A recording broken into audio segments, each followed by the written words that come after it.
Dude, is the Trump administration America first? Is like a question not dissimilar to being like, is the Democratic Party the pro-labor party? Okay.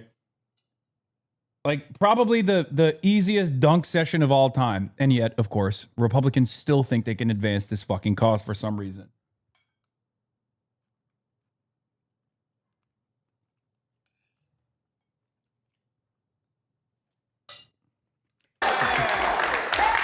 Let's get into it. Hi, I'm Glenn Greenwald. I'm an author and independent journalist, and today I am surrounded by 20 Trump supporters. My first surrounded claim is President Trump is more of a war-making president than a peacemaking president. If you would like to debate this claim, please get to the chair in 3, 2, 1. This is also, I feel like, Glenn basically making up for his bad analysis throughout the election. Like, I don't think it's I'm not one of these guys who's like, oh, Glenn, you fucking suck because you didn't like defend the Democrats, or Democrats are significantly better than the Republicans, blah, blah, blah, all this shit. But I do. There was one thing that I've always been very frustrated with Glenn on, especially because like Glenn is a person that I had profound respect for. And he never went the full Matt Taibbi route. So respect to him on that, at least, I guess. But Glenn Greenwald did, Glenn Greenwald did say a bunch of things that I was very frustrated with. One of the things that I always hated was that he was very skeptical of the Republican Party. He was very skeptical of the Democratic Party. Freudian slip there. He almost went full Taibbi. He was very skeptical of the Democratic Party, which is fine. It's worthwhile, but he never offered that same scrutiny to the Republicans, and I could not stand it. If you recall, one of the things I always got mad at, because I would criticize Glenn all the time. One of the things I always got mad at with Glenn was like, yeah, the Democrats are absolutely worthy of scrutiny. The Democrats are absolutely worthy of criticism. They do a bunch of shit. But if you don't have a consistent principled stance,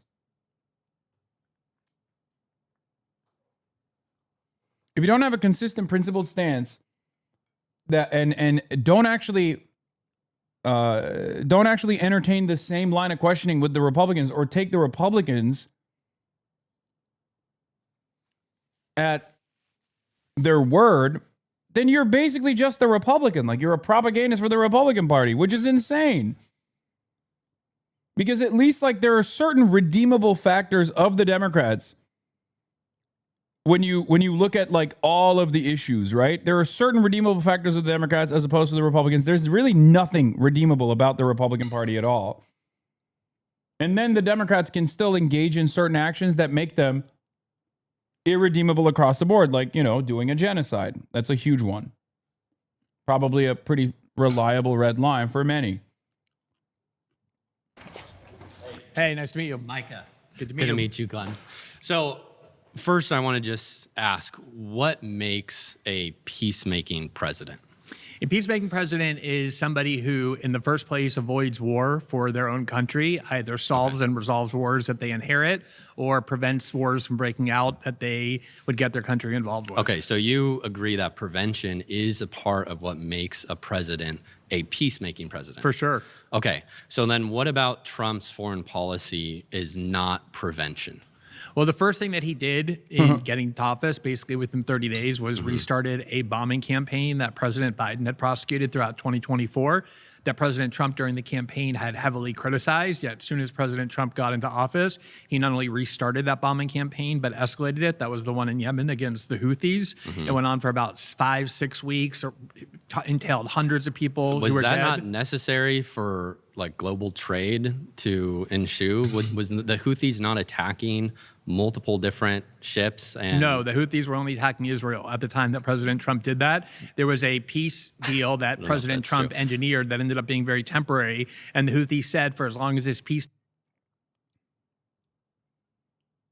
Also, Glenn is low-key the perfect person to present himself as like the former MAGA fallen out of favor, because he did, whether it was sincere or not, act like he genuinely believed Trump's statements. Glenn Greenwald might as well have been the only person who actually listened to Donald Trump act as though he was going to be the peace president and go, yeah, I like it. I like what he's saying and I believe him. Which, again, incredibly fucking stupid thing to believe.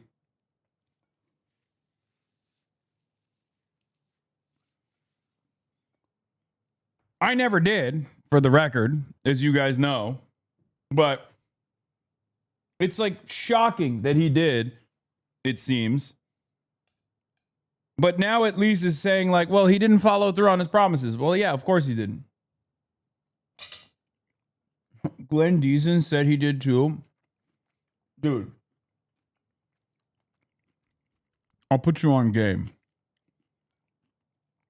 The reason why a lot of these guys actually thought Trump could present a different scenario or be a different kind of candidate, a different kind of president, is because the blob is bipartisan. Foreign policy is uniparty. But Trump is incredibly selfish and not a very ideological person. Okay?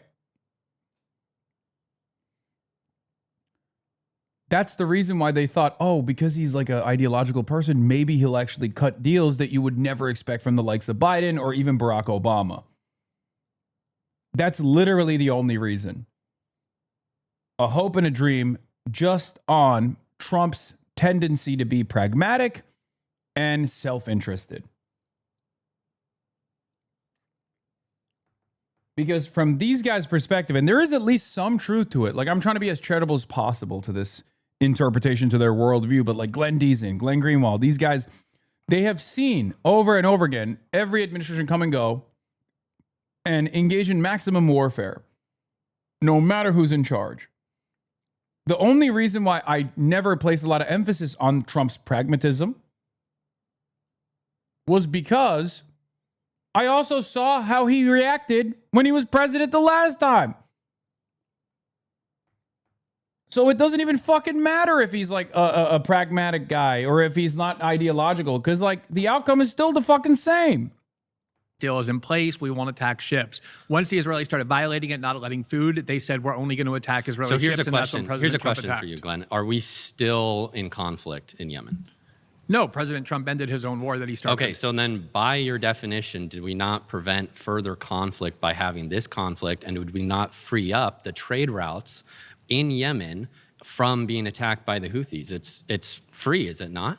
It's like saying I stabbed myself in the stomach, but then I brought myself to the ER where I had a doctor fix me up, and that proves that I'm really interested in fitness and self-care. President Trump started the war in Yemen. He escalated the war in Yemen. It was stopped at the time that he took over. Were the Houthis attacking people or not? They were attacking a foreign country called Israel that is not part of the United States. Okay, so do these international trade routes not affect America? No, not when it's only Israel whose ships are being attacked. You can say the war is just. The question is President Trump making war or making peace? You can say, okay, he made war in Yemen, but I think the war is just. He's still a war-making president by definition. There was no war when he got in. By the result of the conflict that it was a peacemaking military engagement. We have peace in Yemen now. How did it end?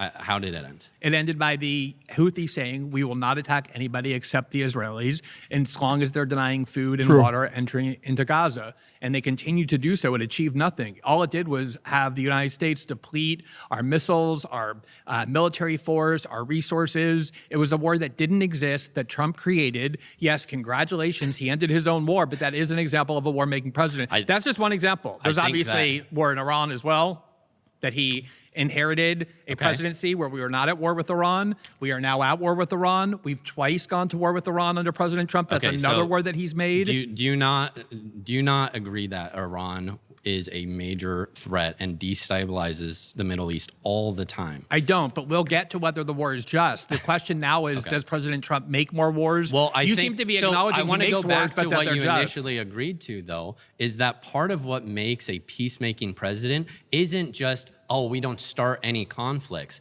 It's actually engaging in conflicts to prevent further So war is.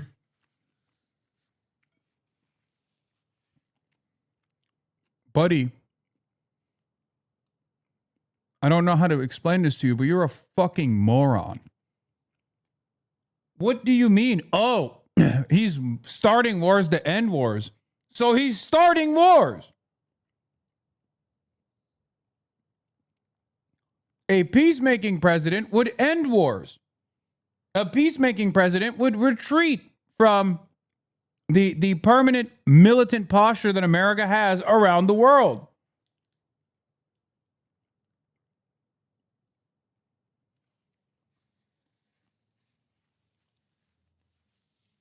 It doesn't make any fucking sense how you could argue with this. You're like, well, I agree with the stuff he's doing, so it's actually for peace. That's the whole point. That's the argument. Like, what do you mean? Oh, well, he ended those wars. Bitch, he started them. Peace. Did you read 1984 by George Orwell? Well, no, I'm just asking. I'm literally quoting what you said earlier at the beginning of No, this but George conversation. Orwell in 1984 described the most extreme kind of propaganda by war-making tyrannies. And one of the things citizens Glenn, get told is war though, is peace. Did you not admit that part of what makes a peacemaking president is stepping in and preventing further conflicts? Yes, but you can't prevent conflicts by starting conflicts. Starting What do you conflicts mean? is starting conflicts. Why can you He not stops use the wars there. that you start. Can you We not got to pause start- here, Mike. We got to pause here. You've been voted out by the majority. Please return. Thank you. Thanks.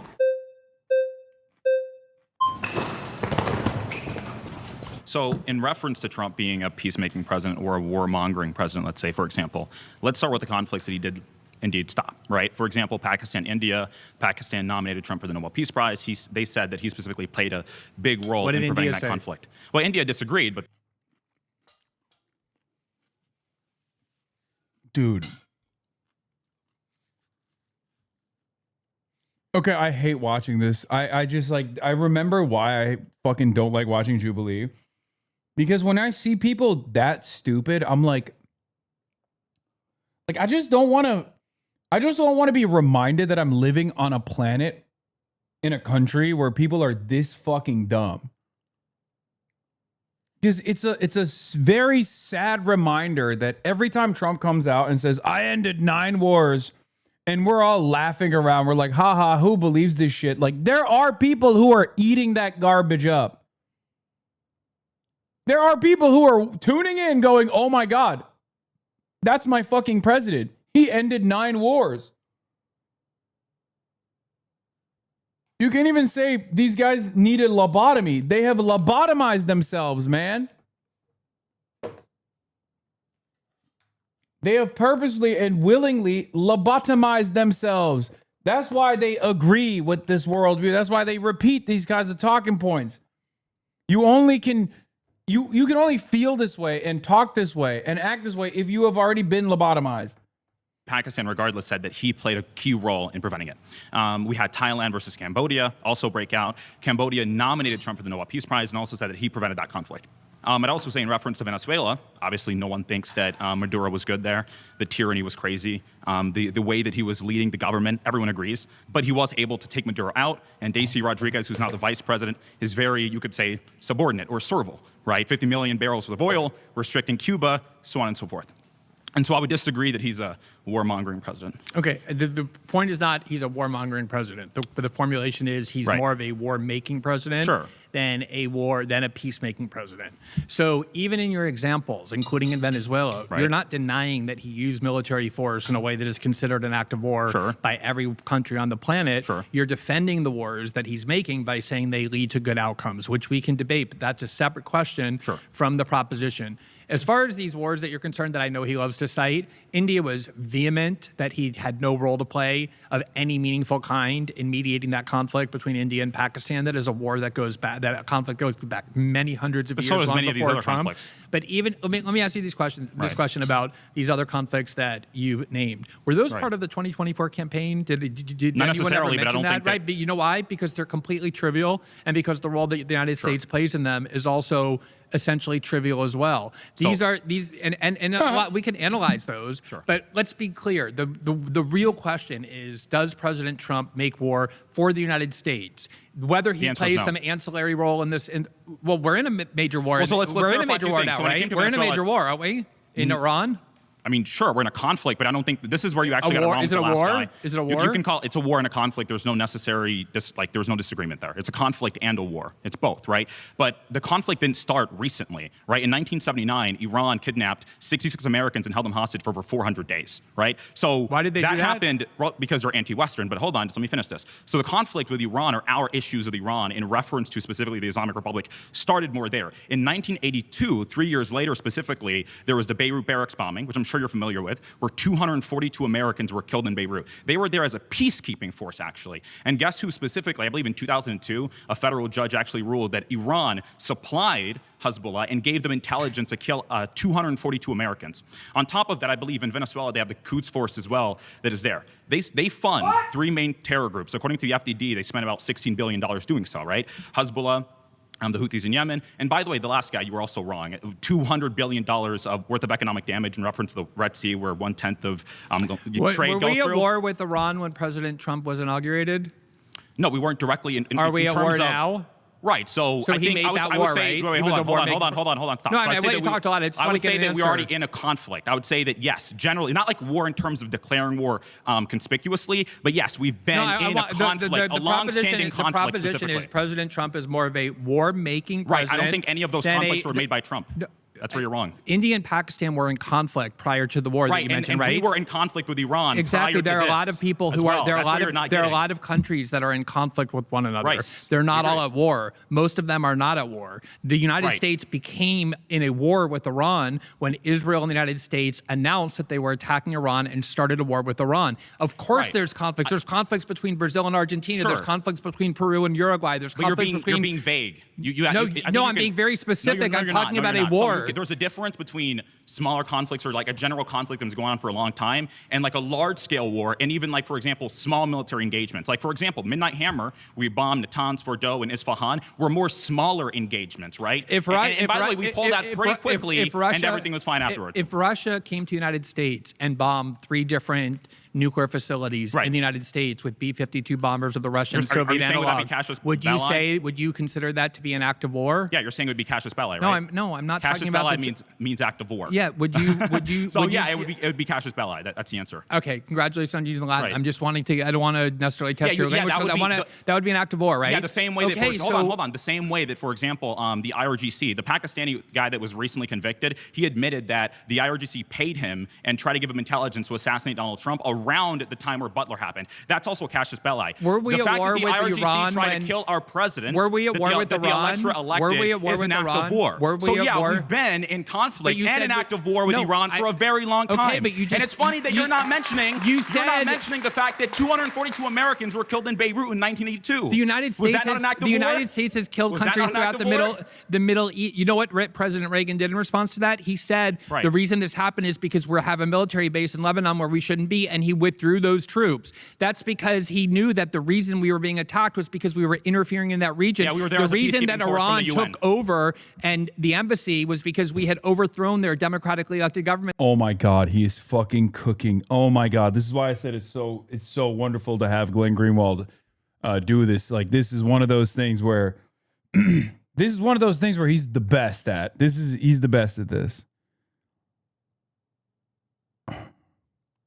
in 1953 and imposed a savage, brutal tyranny on them that ruled that country from 1953 until the revolution in 1979. Sure. But these are all historically interesting points That's that we could actually talk wrong. about with the justification. No, it's not wrong. The point is, I asked you earlier, was the United States at war with Iran? The answer is yes. But you said no. And It depends on how you're defining war. It depends on how you're defining war and long-term conflict. But let me hold on. The point is, we were not at war, as you said the first time when I asked you, with Iran when President Trump took off. He's the only person who's making people actually respond to the problem instead of just spouting their bullshit. I mean, there are young people supporting this. I mean, these are paid. These are paid people, so it's not the same as like, you know, a random guy that you find in the wild. But I'm sure there's some young people who are fucking dumb enough. This guy is at least like halfway competent. He's like halfway intelligent. Like he knows certain facts. He's not just up there being like, oh, what is a war? Right? So he has at least some information. Like he knows, it's clear he's a fucking nerd, right? He dropped the FDD statistics, which is, again, an Israeli cutout. But it goes to show you that he's at least capable of reading. Half of these guys are illiterate. He's not. But again, he's wrong. Like he's just wrong because the prompt is 100% correct. It's like not even debatable. There's nothing you can debate about it. Sure. He didn't talk about there being a war throughout No, the he talked about 2024 in 2011, and we are now 2013. in a Like war. all you can do is try to re-identify the terms and say, well, it's not a war, it's a conflict, and it's a broader conflict, and it's not. It's not. Would you say that Barack Obama ended the Iran quote-unquote conflict with a war? Or did he actually do that through peace? The answer is he ended it through the diplomatic process. That's the difference. And by the way, I know it's hard to fucking find any American examples of like waging not war but peace, but that's at least one that you can point to from recent history. He continued said Iran cannot have a nuclear weapon. By the way, can you explain to me the reason for 60% rich uranium? No country that has tried to, or even been in talks of trying to get a nuclear weapon, has ever reached 60% and not gotten to 90%, because which is President weapons Trump grade. invalidated the agreement where they were only at 3%. President Trump make this war. No, that's not. The answer is no. So we were at We have been at in a general conflict with Iran, or you could say even a war. For I am saying over 47 years. And President Trump just forgot to mention that we were at war when he was running for president in 2024 and never said, hey, by the way, we're at war with Iran. He openly said, no, he's been very conspicuous about this. He's been very clear about the fact that we have a conflict with Iran. We have issues with Iran. A war. We do have conflict. Right. Again, I don't think you understand it. Wars can also be conflicts. Exactly, so but conflicts aren't necessarily wars. The question is, was there a war with Iran? And if so, why didn't President Trump bother to mention, hey, by the way, we're at war with Iran in 2024? And he's been very conspicuous about it. So the war didn't start. What would be the incentive? Just like, hey, we're at war with Iran? Look, everyone understands that we've been at a long-term conflict. Nobody understood because it was never true. It was, and by the way, we got to pause here. Can we just hear your response and then we got to stop? Yeah, there were several wars that President Trump started in Yemen, Venezuela, and Iran. You can say they're just or not, but these wars did not exist. Nobody said they existed during the 2024 campaign, including President Trump. And when he announced them, Yemen he announced them as with the United States in 2024. All right. Dude learned conspicuous yesterday. I hate all these other debaters just emulate Charlie Kirk's methods, talk fast, talk confidently and loud, and bombard with lies. I mean, that's just that's a consistent thing. It's not just Charlie Kirk. Charlie Kirk didn't invent that method. Also, what's up with this guy also becoming a suit and tie guy? I see this. Pause. Good talk to you.